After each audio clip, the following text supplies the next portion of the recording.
오늘은 잠언 26장 11절부터 시작되겠습니다. 11절 말씀을 보시면요. 개가 그 토한 것을 도로 먹는 것 같이 미련한 자는 그 미련한 것을 거듭 행하느니라. 원문을 보면 이렇습니다.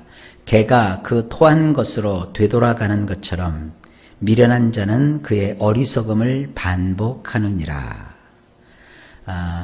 성경에 전통을 이렇게 고고학적으로 보게 되면 그 이스라엘 사람들의 생활 풍습을 볼 수 있습니다. 이스라엘 사람들이 굉장히 하대시하고 천대시할 때 개 같다 이런 표현을 써요. 개는 굉장히 천박한 동물입니다. 지금 우리하고는 좀 다르죠. 우리들은 뭐 개를 너무 좋아하죠. 그러니까 인간 다음으로 개들을 사람들이 위해서 집에서 키우고 그렇게 품에 품고 온갖 치장을 다 해주고 참 개가 요즘은 호강을 하는데 그럼에도 불구하고 우리나라 사람들도 야, 참 너 개 같다 그러면 굉장히 기분 나빠하죠. 욕이죠, 욕. 똑같습니다. 이 성경 오늘 표현에도 보면 이 개의 어떤 습성을 여기서 표현해주고 있어요.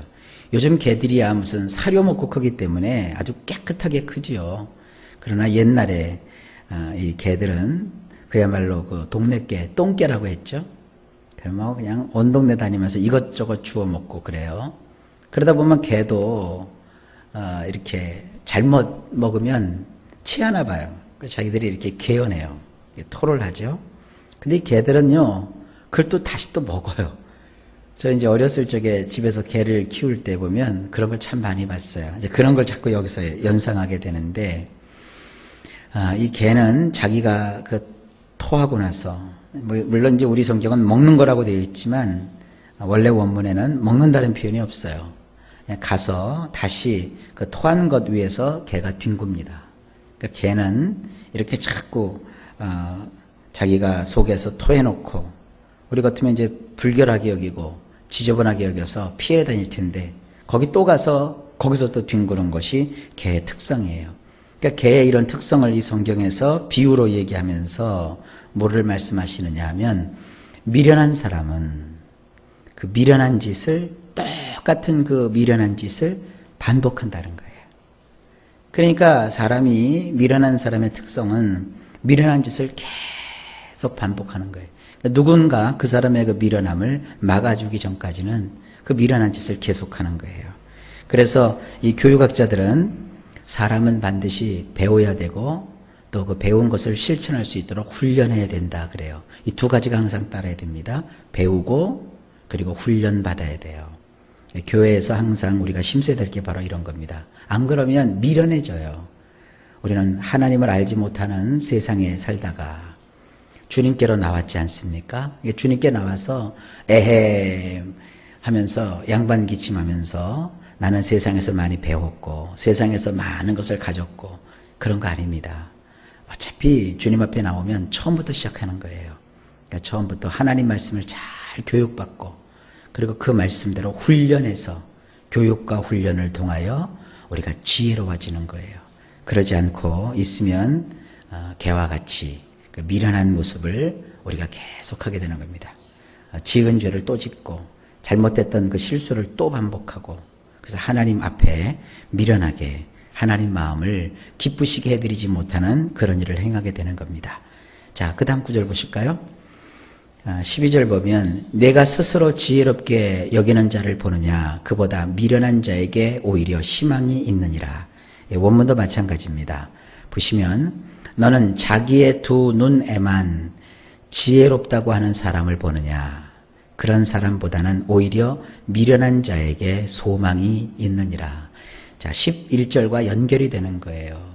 사람이 자기가 최고인 줄 알고 자기 두 눈으로 자기를 보면서 야, 참 너 지혜롭다. 아니 혼자 지혜로우면 뭐해요. 다른 사람이 그를 지혜롭다고 인정을 해줘야 그 지혜의 진가가 드러나는 거죠. 자기 스스로 아주 자기 만족에 빠져가지고 나는 참 지혜롭고 나는 참 명석하고 내가 하는 일은 다 옳고 이걸 이제 소위 요즘 말로 하면 매너리즘에 빠진다 그래요. 이런 매너리즘에 빠져가지고 남도 못 알아보고 자기 잘난 맛에 이렇게 살아가는 사람 그런 사람보다는 오히려 미련한 자에게 소망이 있대요.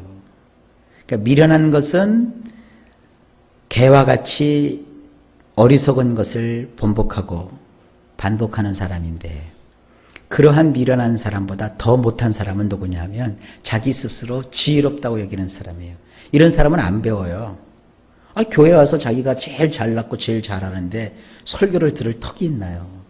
그래서 괜히 그냥 목사님 설교 듣고 무슨 오늘 목사님 넥타이가 삐뚤어졌느니 무슨 양복에 검불이 묻었니 그런 거나 얘기하고 말이죠. 목사님이 설교하시면서 기침을 몇 번을 했느니 귀를 몇 번 만졌느니 그 다 의미가 없는 거예요. 자기 스스로 지혜롭다고 여기기 때문에 자기를 스스로 높여서 높은 자리에 앉아가지고 자꾸 사람들을 평가하는데, 오히려 그런 사람보다는 개처럼 토한 대로 다시 돌아가며 미련한 짓을 반복하는 그 미련한 사람이 훨씬 낫다는 거예요. 그런 사람에게 오히려 더 희망이 있다는 거예요. 자기가 미련한 줄 알면 배우려고 하는데 스스로 지혜롭다고 여기면 배울 생각을 안 해요. 그래서 이 잠언은 우리에게 계속 아무개야 학교 가자 지금 그러는 거예요. 아무개야 학교 가자. 어떤 학교? 말씀의 학교에 가자. 그래서 말씀의 학생이 되자. 하나님 말씀을 배우고 그래서 지혜를 갖자. 지금 지혜로 초청하고 있는 말씀입니다. 저도 그렇고 여러분도 그렇고 우린 평생 우리 자신을 낮추고 늘 하나님의 말씀을 가까이 하고 배우려는 자세를 가지시기 바랍니다. 그 다음에 13절, 게으른 자는 길에 사자가 있다, 거리에 사자가 있다 하느니라. 원문을 보면 이렇게 되어 있어요. 게으른 자가 말하기를 사자가 길에 있다, 사자가 넓은 지역들 가운데 있다고 하는도다. 원문이나 우리 성경이나 사자라는 말이 2번 나오는데, 원문에 보면 이 사자라는 말이 조금 다른 말로 되어 있어요. 앞에서 나오는 이 사자는 사악한 자를 뜻해요. 사악한 자. 그리고 뒤에 나오는 이 사자는 정말 동물원에 있는 그런 사자를 뜻해요. 근데 여기 이제 게으른 사람이 나온다고요? 이 게으른 사람은 말을 할 때 어떻게 하느냐. 아주 나쁜 사람이 사악한 자가 길에 있으니 나는 거기 안 나가겠다 이거예요. 그 사악한 자한테 당할 거니까 나 길에 안 나가겠다. 또 사자가 이 넓고 광활한 저 지역들 가운데 어딘가 사자가 도사리고 있는데 내가 그거를 어떻게 지나가겠느냐고. 이 똑똑같이 하는 사람이 사실은 이 게으름을 피면서 이런 일을 하고 있는 거예요. 그 얼마나 웃겨요. 아니 길거리에 사자가 있다면 무슨 보호 조치를 하면 되잖아요. 근데 길에 사자가 있다고 길에 안 나가는 거예요. 또 넓고 광활한 저 사막지대를 지나가야 되는데 그래야 무슨 이웃 나라에도 가고 또 무엇도 하지. 그냥 가만히 집에 처박혀 있으면 아무것도 못 하잖아요. 게으른 사람은 그렇다는 겁니다. 그렇죠. 게으른 사람은 뭔가 도전을 하려고 안 해요. 뭔가 시도하려고 안 해요. 편안한 것만 찾으려고 하고 또 그냥 억지로 그냥 해야 될 일도 잘 안 하고 이제 이 게으른 사람인데 핑계죠. 사자가 있다, 사자가 있다. 우린 이러지 마시길 바랍니다. 절대 이 게으른 사람은 하나님이 쓰시고 싶으셔도 못 써요. 부지런한 사람이 훨씬 좋습니다.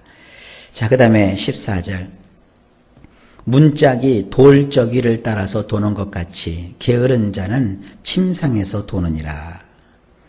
원문을 보면 이렇습니다. 문이 그것의 힌지 위에서 도는 것 같이 게으른 자는 침대 위에서 그러하느니라. 요즘 사람들은 이 돌저귀라는 말을 잘 몰라요. 대신에 요즘은 힌지라는 말을 써요. 힌지. 젊은 사람들은 돌저귀 그러면 하나도 못 알아들어요. 힌지 그러면 다 알아들어요. 이 힌지가 뭐냐 하면 이렇게 빙글빙글 잘 돌아갈 수 있도록 요 구퉁이에다가 돌아갈 수 있도록 만든 장치를 뜻해요. 그래서 젊은 사람들 쓰는 노트북에 보면 이렇게 노트북 힌지가 있어요. 노트북을 닫고 열고 할 때 거기 모서리 부분에 이렇게 또 빙글빙글 돌아가게 만든 장치 있죠? 그 장치를 힌지라고 그래요.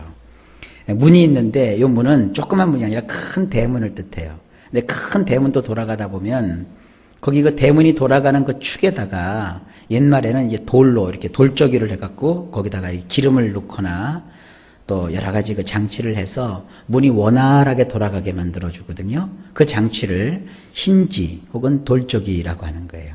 그럼 문이 그 힌지를 이렇게 위에다가 문이 위치해서 그 힌지를 타고 문이 그 방향으로 돈단 말이에요. 이렇게 왼쪽으로도 돌고 오른쪽으로도 돌아간다고요. 자, 그것을 보여주면서 게으른 사람은 침대 위에서 요리 뒹굴 저리 뒹굴. 사람이 잘 때만 침대에 누워야지. 그 침대에서 이제 낮에는 일어나야 되잖아요.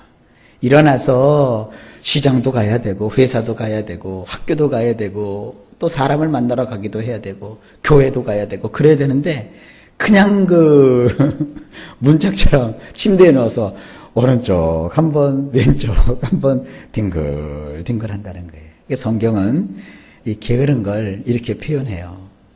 여러분, 우리 게으르지 맙시다.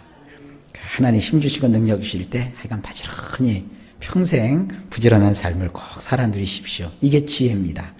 자, 그 다음에 15절 말씀.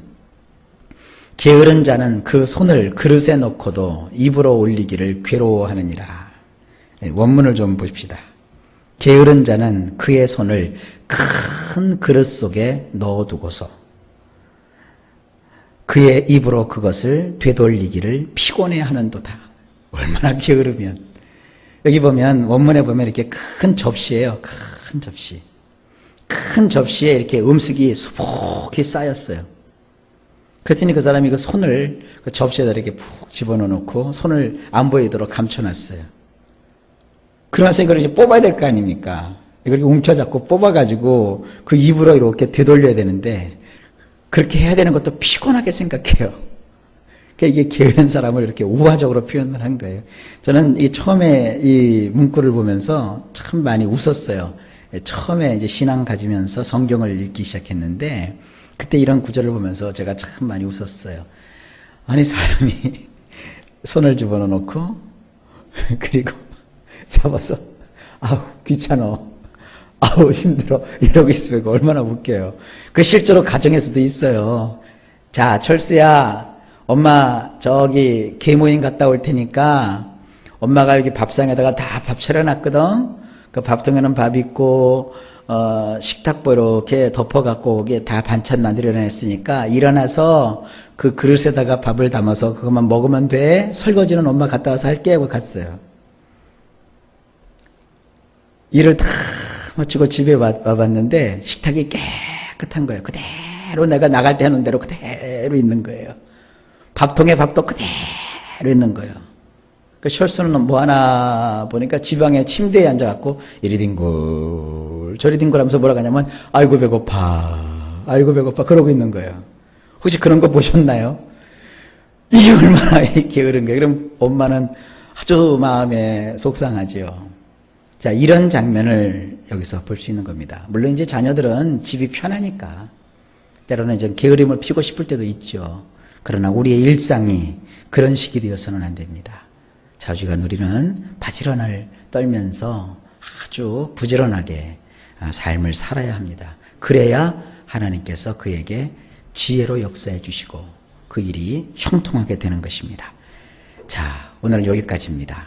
하나님께서 일마다 때마다 여러분들에게 오늘도 평강을 주시고 좋은 일이 넘치기를 예수님의 이름으로 간절히 축복합니다.